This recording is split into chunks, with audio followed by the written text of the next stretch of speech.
નમસ્કાર બધા વિદ્યાર્થીઓનું. આજે આપણે સોલિડ મિકેનિક્સના નવા લેક્ચરમાં આગળ વધીએ.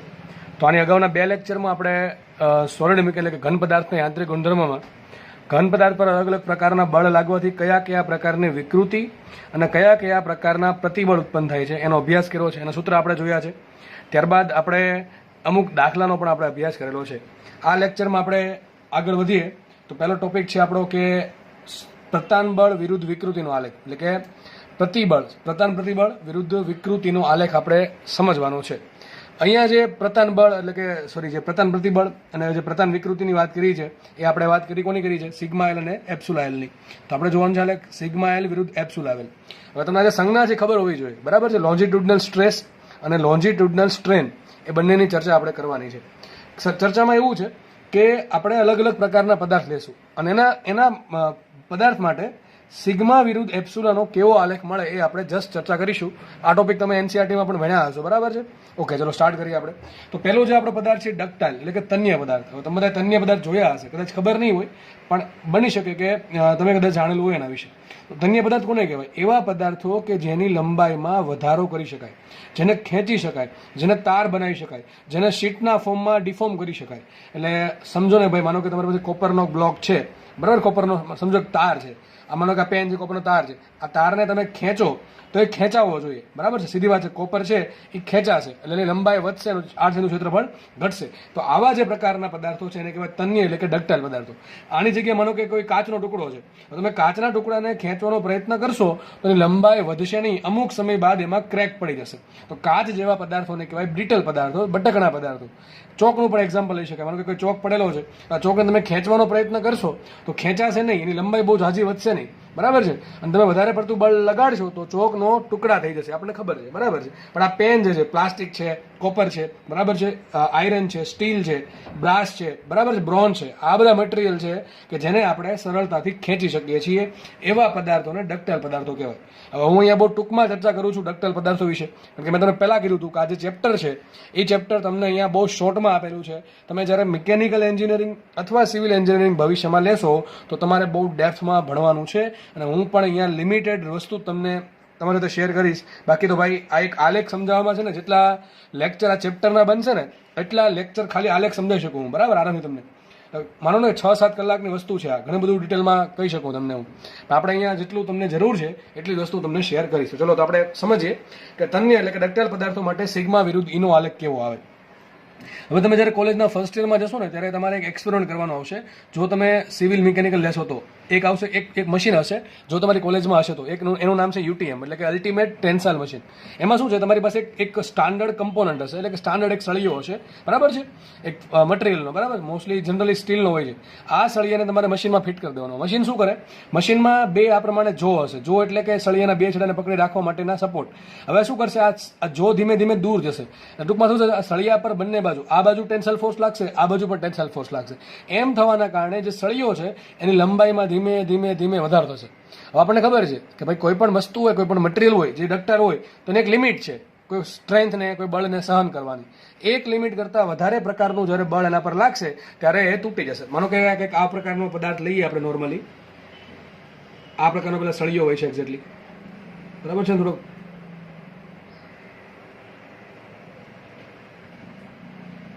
આ બંને જોવા ફિટ કરી દઈએ, બરાબર છે. પછી શું કરશે, આને અહીંથી ખેંચશે, આને અહીંથી ખેંચશે, બરાબર. આ એકદમ પેલા સ્ટ્રેટ હશે, પેલા કેવો છે, સ્ટ્રેટ હશે. ધીમે ધીમે ધીમે ધીમે જેમ ખેંચાણ બળ વધશે એમ થશે શું, અહીંયા ધીમે ધીમે નેકિંગ ફોર્મ થશે. શું તો નેકિંગ એટલે નેક એટલે ગળું. તો ધીમે ધીમે અહીંયા આ જે વચ્ચેનો ભાગ છે ને એ ધીમે ધીમે નેક બનવા મળશે. જેમ જેમ જેમ લંબાઈ વધતી જશે એમ નેક બનતું જશે. કોઈક સમય એવો આવશે કે એકદમ આવું કંઈક થશે, વચ્ચેના ભાગમાંથી સળિયો જશે તૂટી, બરાબર છે. તો આપણે એ તૂટે એ પહેલા કેવા પ્રકારનું એ પ્રદર્શન કરશે સિગ્મા વિરુદ્ધ ઈના આલેખ વડે સમજીએ. ચલો તો આમાં અમુક અલગ અલગ રીઝન છે, આપણે સમજવાના છે. જસ્ટ તમારે ખાલી પોઈન્ટ યાદ રાખવાના છે, બરાબર. આમાં ક્યારેક એક્ઝામમાં આલેખના પોઈન્ટ પૂછે કે ભાઈ એ પોઈન્ટ શું બતાવે, સી પોઈન્ટ શું બતાવે, ડી પોઈન્ટ શું બતાવે, ઈ પોઈન્ટ શું બતાવે. ચલો સમજીએ આપણે. તો આપણે આલેખ જોઈએ છે સિગ્મા વિરુદ્ધ ઈનો. સિગ્મા એટલે શું છે? બળ ભાંગ્યા એરિયા. જે આપણે બહારથી બળ લગાડીએ છીએ ટેન્સાઇલ ફોર્સ એ ભાંગ્યા જે ઓરિજિનલ એરિયા છે, શરૂઆતમાં જે એરિયા હતો એ સિગ્મા છે. અને એપ્સુલા શું છે કે એની લંબાઈમાં કેટલો વધારો થયો ભાંગ્યા મૂળ લંબાઈ. ટૂંકમાં એપ્સુલા અને સિગ્મા બંને કેવા છે? આપણે એન્જિનિયરિંગ સ્ટ્રેસ લીધેલા છે. એન્જિનિયરિંગ સ્ટ્રેસ ને એન્જિનિયરિંગ સ્ટ્રેન, બરાબર છે. આવા ટ્રુ સ્ટ્રેસ ને ટ્રુ સ્ટ્રેન આવે. વિચાર કરો, સળિયો જે છે એની તમે ધીમે ધીમે લંબાઈ વધશે એમ એની આડછેદનો એરિયા ઘટતો જશે. જેમ આડછેદનો એરિયા ઘટે તો છેદમાં એ પણ ઘટતું જતો, સિગ્મા સતત વધ્યા કરે. પણ એ આપણે જે સ્ટ્રેસની વાત કરીએ એ વાત કરીએ છીએ ટ્રુ સ્ટ્રેસની. ટ્રુ બરાબર, TRUE. ટ્રુ સ્ટ્રેસ આપણે સિલેબસમાં નથી, આપણે જસ્ટ સમજવાનું છે અહીંયા એન્જિનિયરિંગ સ્ટ્રેસ. તો એન્જિનિયરિંગ સ્ટ્રેસ કોને કહેવાય? કેટલું બળ લાગ્યું ભાંગ્યા મૂળ એરિયા. અને એન્જિનિયરિંગ સ્ટ્રેન કોને કહેવાય? લંબાઈમાં કેટલો વધારો થયો ભાંગ્યા મૂળ લંબાઈ. તો કંઈક આલેખ છે ને આ પ્રકારનો મળશે. આ આલેખ પણ છે ને આખો મશીનમાં ડ્રો થઈ જાય. તમારે મશીનમાં છે ને ગ્રાફ પેપર અને પેન્સિલ અટેચ કરી દેવાની, ઓટોમેટિકલી મશીન તમને આવો શેપનો કંઈક ગ્રાફ તમને ડ્રો કરીને આપશે. દરેક પદાર્થ માટે આ ગ્રાફ અલગ અલગ મળે, પણ એનો કંઈક શેપ આવો હોય છે. ચલો તો પહેલા આપણે સ્ટાર્ટ કરીએ. ચલો અહીંથી સ્ટાર્ટ કરીએ. શરૂઆતમાં કંઈ બળ લગાડશું નહીં તો સીધી વાત છે, કોઈ લંબાઈમાં વધારો નહીં થાય. એટલે શરૂઆતમાં સ્ટ્રેસ 0 હશે ને સ્ટ્રેન પણ 0 હશે. ટૂંકમાં અહીંથી આલેખ સ્ટાર્ટ થયો. ધીમે ધીમે થશે એવું કે જેમ આપણે જો એ તો શું છે? ઓરિજિનલ એરિયા, શરૂઆતનો એરિયા છે. એટલે સિગ્મા જે છે એ પર ડિપેન્ડ નહીં કરે. એક વખત પદાર્થ નક્કી થયા પછી એ અચળ થઈ ગયો. તો જેમ બળ વધશે એમ સિગ્મા વધશે. સિગ્મા વધે એમ વધારે બળ લાગશે. વધારે બળ લાગવાના કારણે લંબાઈ વધશે. લંબાઈ વધે એમ પાછું શું થશે? એપ્સુલા વધ્યા કરશે. એલ પણ અચળ છે. એલ શું છે? શરૂઆતની લંબાઈ, બરાબર છે. તો જેમ બળ વધશે એમ ડેલ્ટા એલ વધતું જશે. તો ધીમે થશે. શરૂઆતમાં એવું દેખાશે આપણને ડક્ટાઇલ પદાર્થો માટે કે આપણને આલેખ આ પ્રમાણે સુરેખા મળે, એક સીધી લીટી મળે. સાબિત શું થયું આના પરથી? સાબિત એવું થાય છે, આ સુરેખાનો મતલબ એમ થયો, સ્ટ્રેટ લાઈનનો મતલબ એમ થયો કે સિગ્મા જે છે એટલે કે જે પ્રતિબળ જે છે એ વિકૃતિના સમપ્રમાણમાં છે અમુક ભાગ માટે. આવું ક્યાં સુધી ચાલે છે? એ પોઈન્ટ સુધી આવું ચાલે છે. જેવો એ પોઈન્ટને ક્રોસ થયો એટલે કંઈક થોડીક જે સમપ્રમાણતા હતી, જે સીધી લાઈન હતી, એ થોડીક વક્રાકાર બની ગઈ છે અને આગળ વધીને બી પોઈન્ટ પાસે મળે છે. તો એ પોઈન્ટને શું કહેવાય? એ પોઈન્ટ પહેલા એ પોઈન્ટને કહેવાય સપ્રમાણતા પોઈન્ટ. શું કહેવાય? બરાબર છે, પ્રપોર્શનલ પોઈન્ટ. શું કહેવાશે? સપ્રમાણતા બિંદુ. ટૂંકમાં એનો મતલબ એમ થાય છે કે ઓ થી સ્ટાર્ટ કરીને એ સુધી તમને સુરેખા મળે છે, સ્ટ્રેટ લાઈન મળે છે. એટલે કે સિગ્મા જે છે એ એપ્સુલાને Y is proportional to X, એના જેવું થયું. એટલે sigma is proportional to epsilon. તો આ થઈ ગઈ સપ્રમાણતા. અને ઓ એને કહેવાય સપ્રમાણતા હદ. બરાબર, આપણે જોશું કે એક વૈજ્ઞાનિક હતા હુક, એ હુકે પોતાનો એક નિયમ આપ્યો હતો. એ જે હુકનો જે નિયમ છે એ માત્ર ને માત્ર ઓ એ સુધી જ લાગુ પડે છે. એ પછી લાગુ પાડી શકો નહીં. અને એ શું છે? સપ્રમાણતા બિંદુ છે. એથી આગળ વધતા આપણે જોઈએ છીએ તો જે સીધી લાઈન તો નહીં મળે પણ થોડીક વક્રાકાર લાઈન મળશે અને આપણને એક પોઈન્ટ મળશે બી. આ બી જે છે એને કહેવાય યીલ્ડ પોઈન્ટ. યીલ્ડ પોઈન્ટનો મતલબ એમ થાય કે માનો કે તમારી પાસે કોઈ સળિયો છે, બરાબર, સળિયો છે. આ સળિયાને તમે ખેંચવાનું સ્ટાર્ટ કર્યું એટલે કે એમાં સ્ટ્રેસ ઉત્પન્ન થયો, એના કારણે વિકૃતિ ઉત્પન્ન થાય. ધીમે આ પ્રમાણે આપણે આલેખ વધારશું. એ સુધી સપ્રમાણતા હશે. માનો કે આ પોઈન્ટ આપણે આવી ગયા. હવે અચાનક થયું એવું કે આપણે એક્સપેરિમેન્ટ કરવાનો બંધ કરી દઈએ, મતલબ કે સળિયાના બે છેડા પર જે બળ લગાડ્યું છે ને એ આપણે અચાનક દૂર કરી દઈએ તો થશે એવું, સળિયો જે હતો, જે સળિયો છે એ પોતાના મૂળ અવસ્થામાં આવી જશે. ધ્યાનથી સમજજો શું છે કહાની એવી છે કે તમે એ પોઈન્ટ ક્રોસ કરી લીધો છે, બી પોઈન્ટ ક્રોસ કર્યો નથી, બરાબર છે. તમે એ અને બી પોઈન્ટ વચ્ચે કોઈ પણ ભાગમાં છો, તો ઓ અને બી વચ્ચે, એમ જ કેવું પડે, ઓ અને બી વચ્ચે કોઈ પણ જગ્યાએ છો, અહીંયા છો, કોઈ પણ જગ્યાએ છે. તમે જે બળ લગાડતા હતા અચાનક એ બળ આપવાનું બંધ કરી દઈએ તો થશે એવું કે સળિયો જે છે એ પોતાની મૂળ અવસ્થા પ્રાપ્ત કરી લેશે. ટૂંકમાં થશે એવું કે પહેલા આપણે બળ લગાડે ધીમે લંબાઈ વધશે. હજી આપણે બી પોઈન્ટની અંદર જ છીએ અને જો મેં બળ લગાડવાનું બંધ કર્યું તો થશે એવું કે સળિયો પોતાની મૂળ અવસ્થા એટલે કે લંબાઈ ઘટીને પાછી જે ઓરિજિનલ લેન્થ હતી એ લેન્થ અને એરિયા પાછો એ રિગેઇન કરશે, પાછો મેળવી લેશે. પણ આવું ક્યાં સુધી થાય? આવું થાય બી પોઈન્ટ સુધી. એટલે બી પોઈન્ટને નામ આપ્યું યીલ્ડ પોઈન્ટ. મતલબ એનો એમ થયો કે તમે ઓ અને બી વચ્ચે કોઈ પણ જગ્યાએ બળ લગાડો છો અને અચાનક તમે ફોર્સ છે રિમૂવ કરો છો, બળ લઈ લો છો, બળ લગાડતા બંધ થઈ જાવ છો તો સળિયો પોતાની મૂળ અવસ્થા પ્રાપ્ત કરશે. તો ઓબીને શું કહેવાશે? ઓબીને કહેવાશે સ્થિતિસ્થાપકતા. શું કહેવાય? સ્થિતિસ્થાપકતા. એટલે કે ઇલાસ્ટિક રીજન લખ્યું છે. ઓબી બરાબર છે ઇલાસ્ટિક રીજન. ગુજરાતી થશે એનું સ્થિતિસ્થાપકતા. સ્થિતિસ્થાપકતા એટલે પોતાની મૂળ અવસ્થા જાળવી રાખવાનો ગુણધર્મ, એને કહેવાય સ્થિતિસ્થાપકતા. બી સુધી આવું થાય. હવે માનો કે તમે આપણે કામ કરીએ, સળિયાને છે ને આપણે બળ લગાડ્યા જ કરીએ, બી સુધી આવીને પછી પણ બળ લગાડીએ છીએ, બળ હટાવતા નથી. થશે એવું કે હવે જે છે ને સળિયો શું કરશે? સળિયો છે ને સામેથી ફોર્સ આપવા સ્ટાર્ટ કરશે. આપણે ખબર છે આ જે પેન છે એ પેનમાં આપણે એવું કરીએ કે ચલો એના પર બળ લગાડે, સીધું શું છે એની લંબાઈ વધવા માંડે છે, ઇન્ફિનિટી સુધી વધી જશે. ના ભાઈ, સળિયો છે એ સામે એટલે કે પેન જે છે એ સામે એનો રેઝિસ્ટન્સ કરશે અને આ રેઝિસ્ટન્સ કરતા શરૂઆતમાં થશે એવું કે એનો થોડોક સ્ટ્રેસ ઘટી જશે.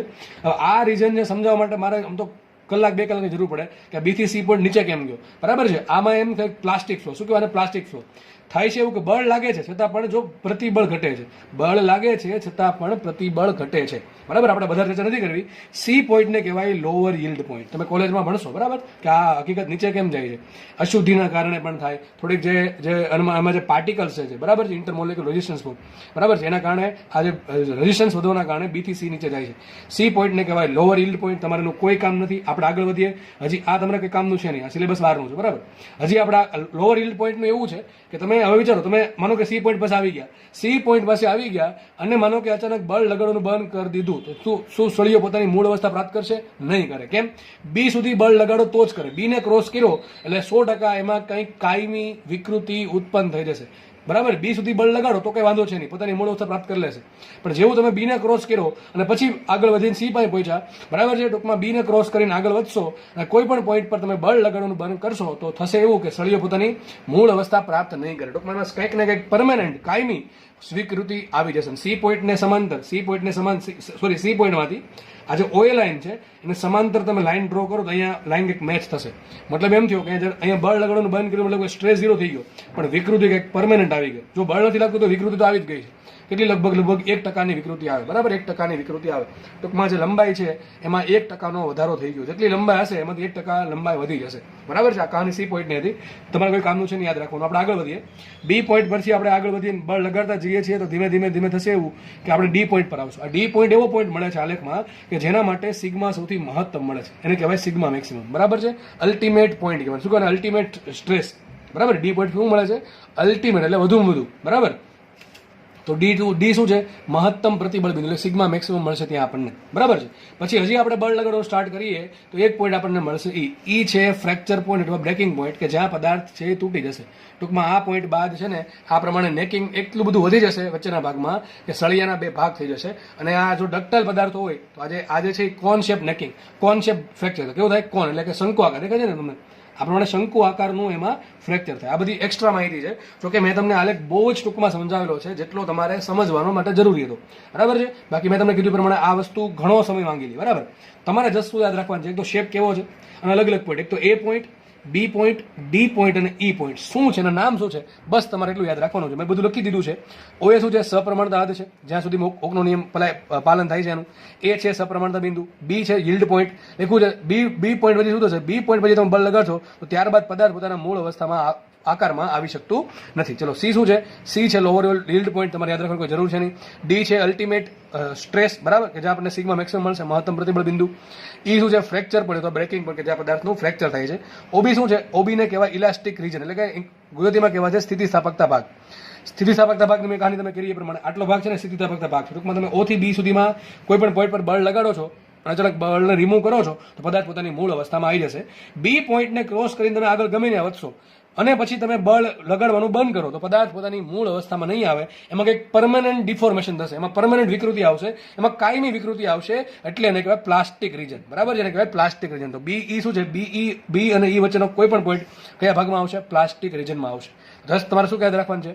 એક તો આનો શેપ કેવો છે, કયા પદાર્થ માટે, ડક્ટાઇલ પદાર્થ માટે, અને અલગ અલગ પોઈન્ટ શું બતાવે છે, બસ એટલું તમારે જસ્ટ યાદ રાખવાનું છે. આમાં વધારે કંઈ યાદ રાખવાનું છે નહીં, બરાબર છે.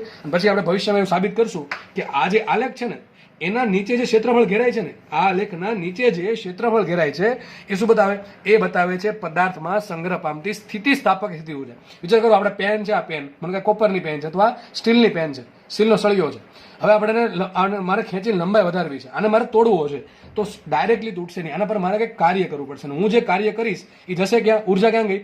ઉર્જા સંરક્ષણ નિયમ મુજબ ઉર્જા વેસ્ટ તો ના જાય. એ ક્યાં ગઈ કાર્ય? એ કાર્ય થયું આ પેનની લંબાઈ વધારવામાં, એટલે કે પેનમાં સ્થિતિસ્થાપકીય સ્થિતિ ઉર્જા સ્વરૂપે સંગ્રહ પામશે. તો આપણે ભવિષ્યમાં એવું સાબિત કરશું કે આ જે આલેખ છે એના વડે નીચે ટૂંકમાં ઈ જે એપ્સુલા અક્ષ છે, વિકૃતિવાળી જે એક્સિસ છે, એના પર જે ક્ષેત્રફળ ઘેરાય છે એ મને શું આપશે? એ મને આપશે આ પેન, એટલે કે જે સળિયો જે છે, ડક્ટાઇલ પદાર્થ છે, એમાં સંગ્રહ પામતી સ્થિતિ ઉર્જા એકમ કદ દીઠ, ટૂંકમાં 1 મીટર ક્યુબનો પદાર્થ હોય તો એમાં આ આલેખ વડે ઘેરાતું ક્ષેત્રફળ એમાં સંગ્રહ પામતી ઉર્જા આપે. આપણે આગળ વધીએ અને તમને આની પીડીએફ મળી જશે, બરાબર. જેટલું બી લખ્યું છે એ તમને વ્યવસ્થિત હું પીડીએફ બનાવીને કોમેન્ટ સેક્શનમાં મૂકી દઈશ. કોમેન્ટ સેક્શનમાંથી તમારે પીડીએફ ડાઉનલોડ કરી લેવી, બરાબર. ઓકે, આપણે આગળ વધીએ.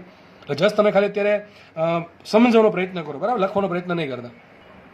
નેક્સ્ટ આપણે આગળ વધીએ. આપણે તો આગળ જે આપણે લખ્યું છે એ જ વસ્તુ સમજાવવાનો પ્રયત્ન કર્યો છે મેં. ચલો ઓએ શું હતું? હુકના નિયમનું પાલન થાય છે. ઓએ જે શું હતું? સપ્રમાણતા હદ હતી કે જેમાં હુકના નિયમનું પાલન થાય છે. ઓબી શું છે? ઓબી હતી સ્થિતિસ્થાપકતા હદ, ઇલાસ્ટિક રીજન, બરાબર છે. ટૂંકમાં સ્થિતિસ્થાપકતાને ઇંગ્લિશમાં કહેવાય ઇલાસ્ટિસિટી, બરાબર. એમાં શું હતું કે જેમાં પદાર્થ પર લાગતું બાહ્ય બળ જો દૂર કરવામાં આવે તો પદાર્થ પોતાની મૂળ અવસ્થા પ્રાપ્ત કરે છે. અને ત્યારબાદ આપણે જોયું હતું બી પોઈન્ટ. બી પોઈન્ટ શું હતું? બી પોઈન્ટ છે યીલ્ડ પોઈન્ટ, અથવા જે ઇલાસ્ટિક હદ પૂર્ણ થાય છે એ દર્શાવે કયો પોઈન્ટ? બી પોઈન્ટ બતાવે છે. ટૂંકમાં તમે બી પોઈન્ટને ક્રોસ કરશો તો પદાર્થમાં કાયમી વિકૃતિ ધરાવશે, બરાબર છે. અને આ કોના માટે લાગુ પડે છે? આપણે જે આલેખ ભણ્યા કોને લાગુ પડે? ડક્ટાઇલ પદાર્થોને. ડક્ટાઇલ પદાર્થોના એક્ઝામ્પલ કેવા હોય? સ્ટીલ હોય, આયરન એટલે કે લોખંડ હોય, કોપર, બ્રાસ, બ્રોન્ઝ, આ બધા પદાર્થો શેમાં આવશે? ડક્ટાઇલ પદાર્થો. કેવા કહેવાય? ડક્ટાઇલ પદાર્થો કહેવાય. તમને એક્ઝામ આવું પૂછે કે સ્ટીલ માટે નીચેના પૈકી ચાર આલેખ આપી દીધા હશે અને કહી દે કે સ્ટીલ માટે સિગ્મા વિરુદ્ધ એપ્સિલોન આલેખ કેવો હશે, તો તમને ત્યારે અચંબો ના લાગવો છે, બરાબર. સ્ટીલ આવશે.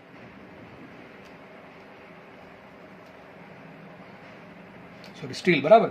તો સ્ટીલ તમને ત્યારે અચંબો ના લાગવો જોઈએ. સ્ટીલ કયો પદાર્થ છે, બરાબર. આગળ જે આલેખ દોર્યો હતો એ ડક્ટાઇલ પદાર્થ લાગુ પડે. ડક્ટાઇલ પદાર્થના એક્ઝામ્પલ તમારા આ પ્રમાણે જે મેન એક્ઝામ્પલ છે યાદ રાખો. ચલો હવે આપણે આગળ વાત કરીએ સિગ્મા વિરુદ્ધ ઇનો આલેખ બ્રિટલ પદાર્થો. બ્રિટલ એટલે કેવો પદાર્થો? બટકણા. પણ ઇંગ્લિશ વડે યાદ રાખવા જ પડશે, કારણ કે પછી તો આપણે ઇંગ્લિશ ભણવાનું છે એટલા માટે.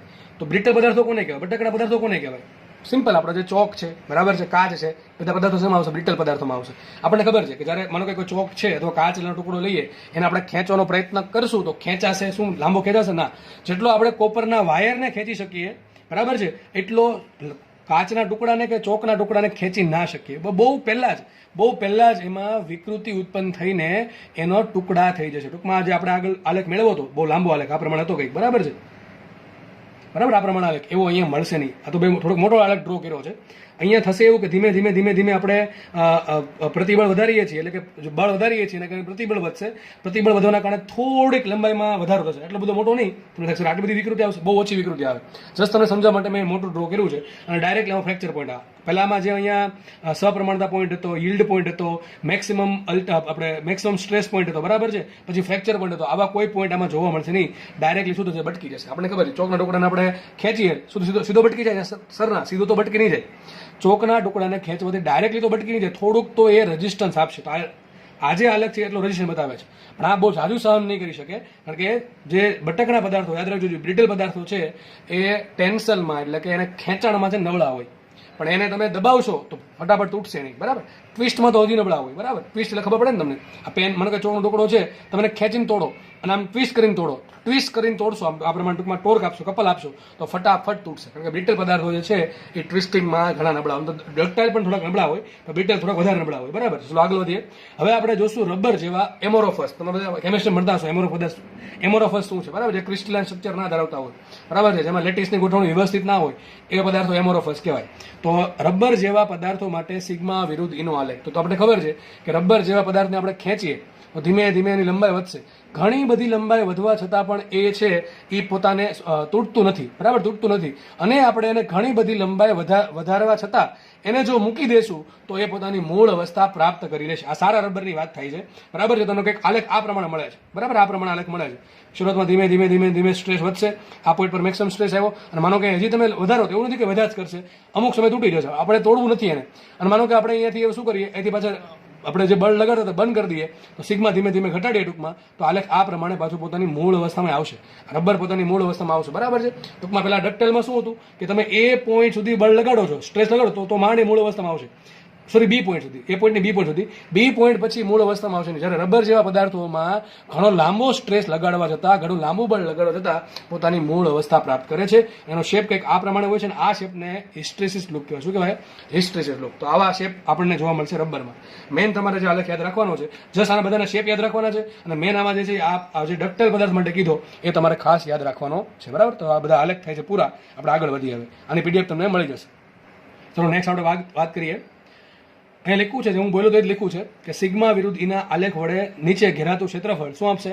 પદાર્થમાં એકમ કદ દીઠ થતું કાર્ય અથવા પદાર્થમાં એકમ કદ દીઠ સંગ્રહ પામતી સ્થિતિસ્થાપક કે સ્થિતિ ઉર્જા આપે છે, જે આપણે પછી ભવિષ્યમાં ચર્ચા કરશું, બરાબર છે. એ મેં તમને કહી દીધી છે. ચલો આપણે આગળ વધીએ. હવે એમાં આપણે જ્યારે આલેખ ભણતા હતા ત્યારે બહુ મહત્વની વાત એવી હતી હુકનો નિયમ. અને તમારું હવેનું ચેપ્ટર છે એ હુકના નિયમ આધારિત છે. તમારું હવે પછીનું ચેપ્ટર હુકના નિયમ આધારિત છે, બરોબર છે. ચલો હુકનો નિયમ શું છે? હુકનો નિયમ આવું કહે છે કે નાના વિરૂપણ એટલે કે વિકૃતિ જ્યારે નાની હોય, જ્યારે એપ્સુલા નાનું હોય ત્યારે પ્રતિબળ છે એ વિકૃતિના સમપ્રમાણમાં હોય છે. આપણને ખબર છે કે હુકનો નિયમ છે બધે પાલન થતું નથી. હુકે શું કીધું કે હંમેશા સિગ્મા પ્રપોર્શનલ ટુ ઈ હોય, એટલે કે તમારે એવું સમજવાનું કે હંમેશા, બરાબર છે ભાઈ, યાદ રાખજો દર વખતે સિગ્મા પ્રપોર્શનલ ટુ ઈ ના હોય. આપણે ભણી ગયા હમણાં આલેખ જોયો હતો કે તમે જુઓ O થી A પોઈન્ટ છે ત્યાં જ માત્ર સિગ્મા પ્રપોર્શનલ ટુ ઈ છે. પછી તો આ પ્રમાણે કંઈક વક્રાકાર આલેખ આવે છે, તો તમે અહીંયા ના કહી શકો A પોઈન્ટ પછી કહી જ ના શકો કે સિગ્મા પ્રપોર્શનલ ટુ ઈ છે. તો યાદ રાખજો હુકનો નિયમ ક્યાં સુધી પાલન થાય છે? હુકનો નિયમનું પાલન થાય છે માત્ર ને માત્ર સપ્રમાણતા હદ, એટલે કે આપણે જે ઓએ જોયું હતું ત્યાં સુધી જ પાલન થાય છે. ચલો શું છે હુકનો નિયમ?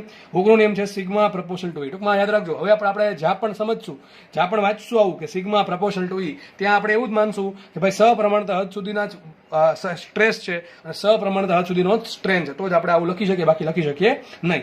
હવે આ જે પ્રપોર્શનાલિટી છે એ કાઢીને મારે લખવો છે સપ્રમાણતા અચળાંક, અને સપ્રમાણતા અચળાંક છે વાય.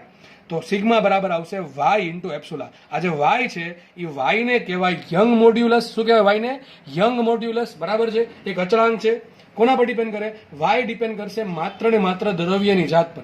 કોના પર ડિપેન્ડ કરે? વાય માત્ર ને માત્ર દ્રવ્યની, એટલે કે મટીરિયલના ટાઈપ પર ડિપેન્ડ કરે છે. એટલે કે એક જ પદાર્થ માટે વાય કેવો અચળ. ટૂંકમાં માનો કે તમારે કોપરનો સળિયો છે તો કોપર માટે વાય ફિક્સ હોય, પહેલેથી વાય કેવો હોય? ફિક્સ હોય, વાય બદલે નહીં. માનો કે તમારી પાસે લોખંડનો સળિયો છે તો લોખંડના સળિયા માટે વાય કેવો હશે? ફિક્સ હશે.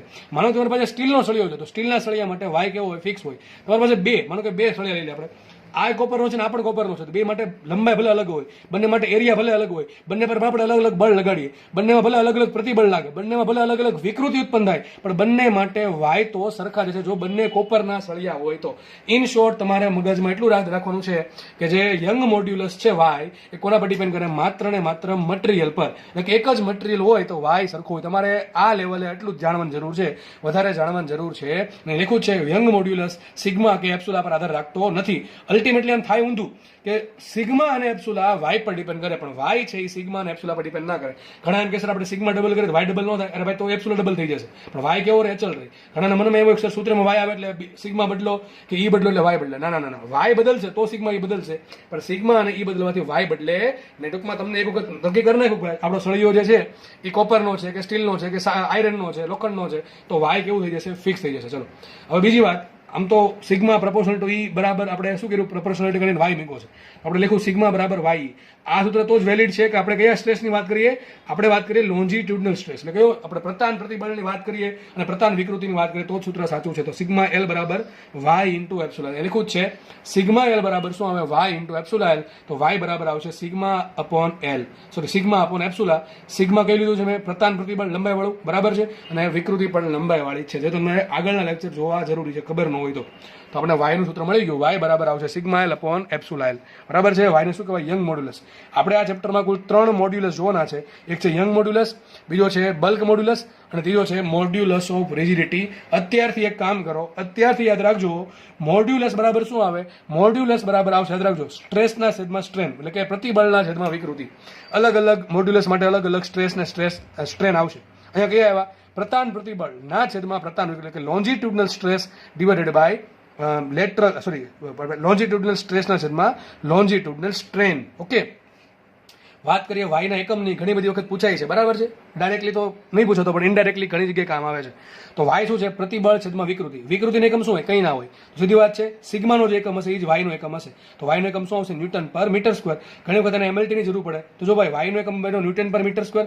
આવો એકમ તો દબાણ નો થાય, પણ વાયને દબાણને કાંઈ લેવા દેવા છે નહીં, એ મગજમાં રાખજો, ખાલી એકમ સરખા છે. તો ઘણી વખત આવું પણ લખ્યું હોય ન્યૂટન પર મીટર સ્ક્વેર શું લખી દો? પાસ્કલ. અને ઘણી વખત એને એમએલટી પણ કામમાં લાગે, તો એમએલટી શું આવશે એનો ખબર આપણે બધાને પડે કે M1 L-1 T-1. જાતે બનાવતા તમને આવડવું ફરજિયાત છે.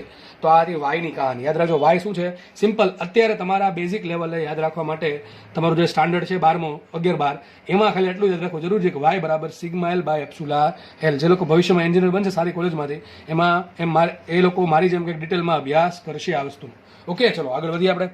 તો અહીં લખ્યું છે, બધું જ વસ્તુ લખી દીધી છે અને આપણે સમજાવી દીધી છે. તમે જ્યારે આ પીડીએફ મળે ત્યારે વાંચી લેવા વિનંતી. ચલો આપણે આગળ વધીએ. હવે આપણે સ્ટાર્ટ કરીએ વાયના સૂત્રની. હવે પછીનો જે લેક્ચર આવશે એમાં સૂત્ર ઘણા બધા આવશે, પણ ટોપિક બહુ ઇઝી છે.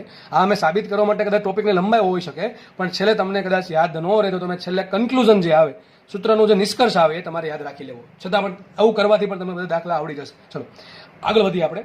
તો આપણે અહીંયા જોયું હમણાં કે વાય બરાબર શું હતું, sigma L by epsilon L. હવે તમને ભાઈ આગળના લેક્ચર ખબર હશે એવું માનીને હું આગળ ચાલુ છું, કારણ કે હવે આગળના લેક્ચર જો રિપીટ કરવા બેઠો પાછો હું તો કોઈ મિનિંગ છે નહીં. તો તમારે આગળના લેક્ચર જોઈ લેવા, જો તમને યાદ ન હોય તો અથવા જોયા ના હોય તો. આપણે આગળ ભણ્યા હતા કે સિગ્મા એલ બરાબર શું હતું, લંબબળના છેદમાં એરિયા, અને એપ્સિલોન એલ બરાબર શું હતું, એપ્સિલોન એલ બરાબર કે ભાઈ લંબાઈમાં થતો વધારો અથવા ઘટાડો છેદમાં મૂળ લંબાઈ. તો એપ્સિલોન એલ બરાબર આવશે ડેલ્ટા એલ બાય એલ. બંને કિંમત અહીંયા મૂકીએ તો વાય બરાબર શું આવશે, વાય બરાબર આવશે તો સિગ્મા એલ બરાબર શું મૂકે, લંબબળના છેદમાં એરિયા, અને એપ્સિલોન એલ બરાબર આવશે ડેલ્ટા એલ બાય એલ. થોડુંક વ્યવસ્થિત કરીએ. આ જ આપણો મેન છેદ છે. આ સિગ્મા અને એપ્સિલોન જે છેદ છે એ મેન છેદ છે. તો મેન છેદની ઉપરનો છેદ નીચે આવશે અને મેન છેદની નીચેનો છેદ ક્યાં જશે, ઉપર જશે.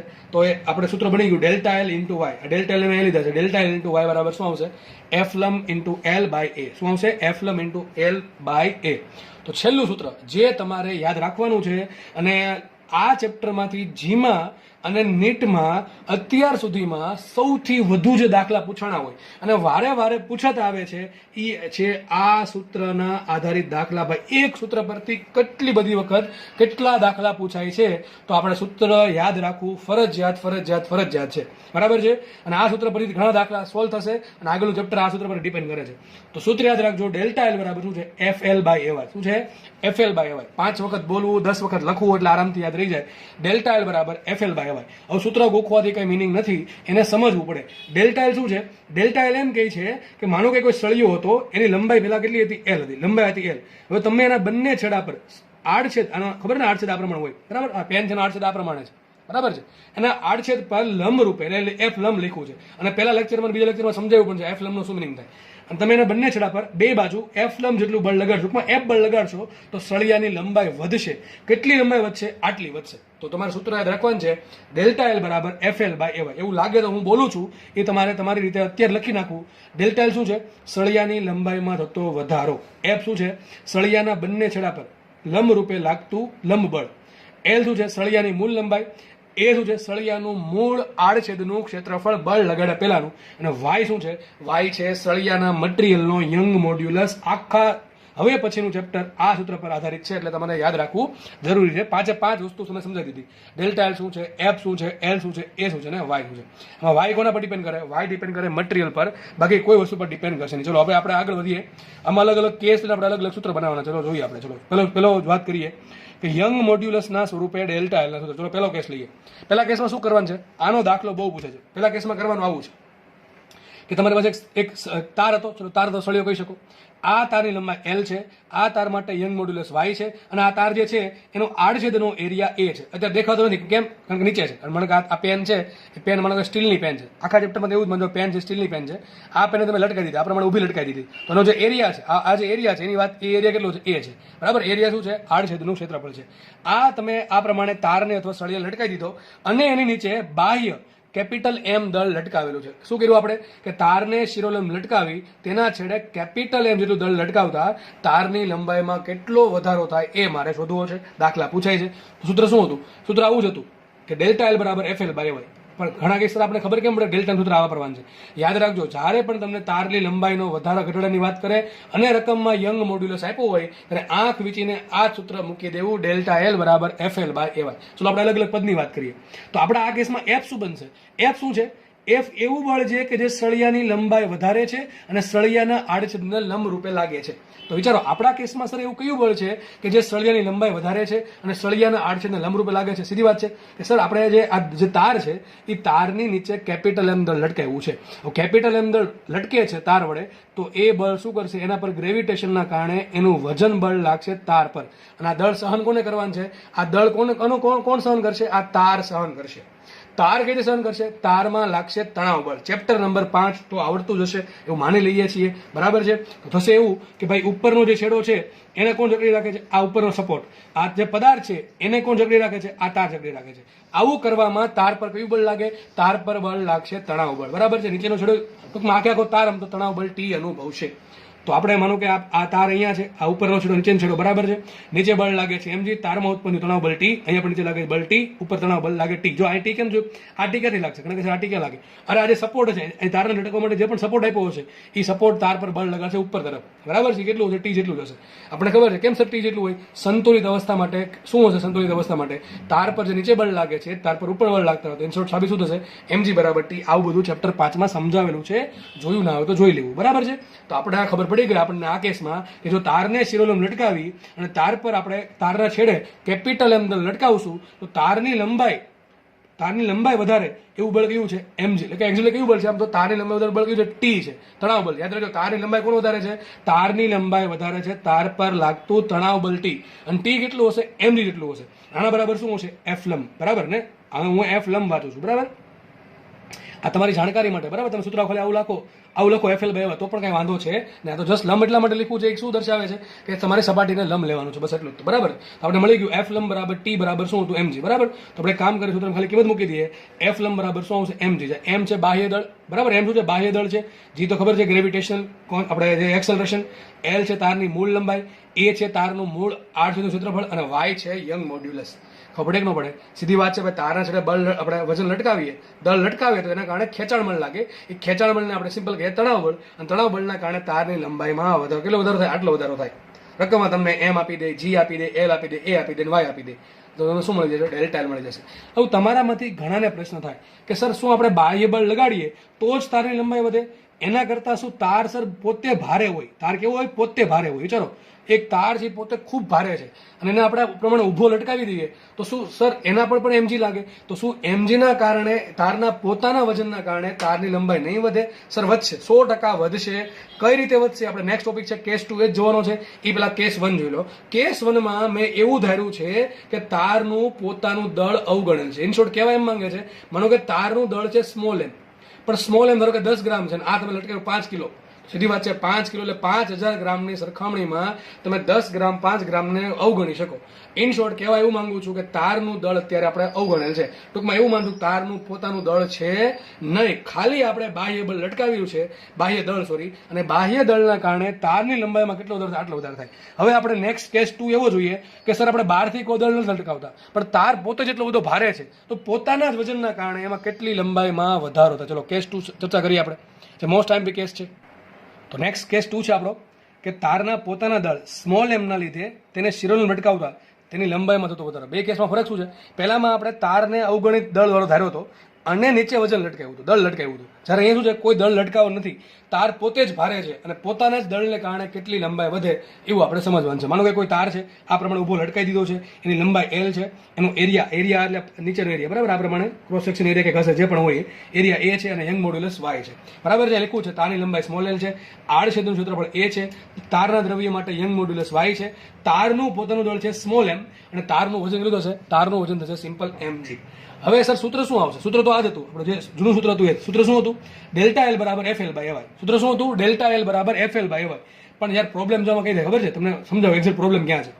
માનો કે આ છેડો જો છે, આ છેડો, એના પર કેટલું વજન લાગે? કઈ નહીં સર, આની નીચે કઈ છે જ નહીં. વિચારો, વજન કોનું લાગે? કોનું વજન લાગે? જે આપણી તારની નીચે લટકે છે એનું વજન લાગશે. તો આની નીચે તો કઈ છે જ નહીં. માનો કે આપણે આ છેડાની વાત કરીએ, આ આડછેદની વાત કરીએ, આ આડછેદને કોણ ખેંચે? તો નીચેનું વજન, આટલું વજન ખાલી, બરાબર છે? મને આપણે આ છેડાની વાત કરીએ, આને કોણ ખેંચે? આટલું વજન. તો જેમ જેમ નીચેથી ઉપર જતો જાઉં છું એમ નીચે એનો જે આપણને આડછેદ મળે છે, જે ભાગ મળે છે નીચેનો ભાગ, એનું વજન વધતું જાય છે. એટલે થશે એવું કે આ જે ઉપરનો છેડો છે ને, બિચારો ઉપરનો છેડો, એને સૌથી વધુ સહન કરવાનું આને હોય. સીધી વાત છે. તમે વિચારો ભાઈ, સૌથી વધુ સહન કોને કરવાનું? આને. કારણ કે શું થાય? બધું જ વજન આ એકલો સહન કરશે. તો શું આ કઈ સહન નહીં કરે? આ સહન કરશે ને, નીચેનું વજન સહન કરશે.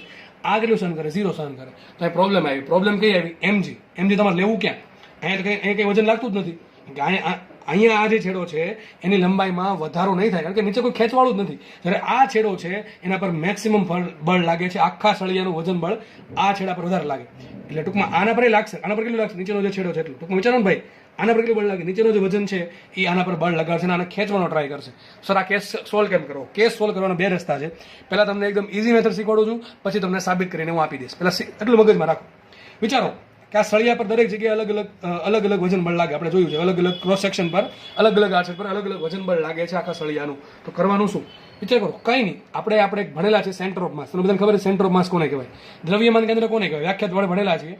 દ્રવ્યમાન કેન્દ્ર એટલે એવું બિંદુ કે જ્યાં સળિયાનું સમગ્ર દળ કોન્સન્ટ્રેટ થયું હોય એવું માની લઈએ આપણે. તો એક કામ કરીએ, આખા સળિયાનું દળ કેટલું mg, વજન કેટલું mg, એ mg ક્યાં લગાડી દઈએ, સળિયાના સેન્ટર ઓફ માસ પર.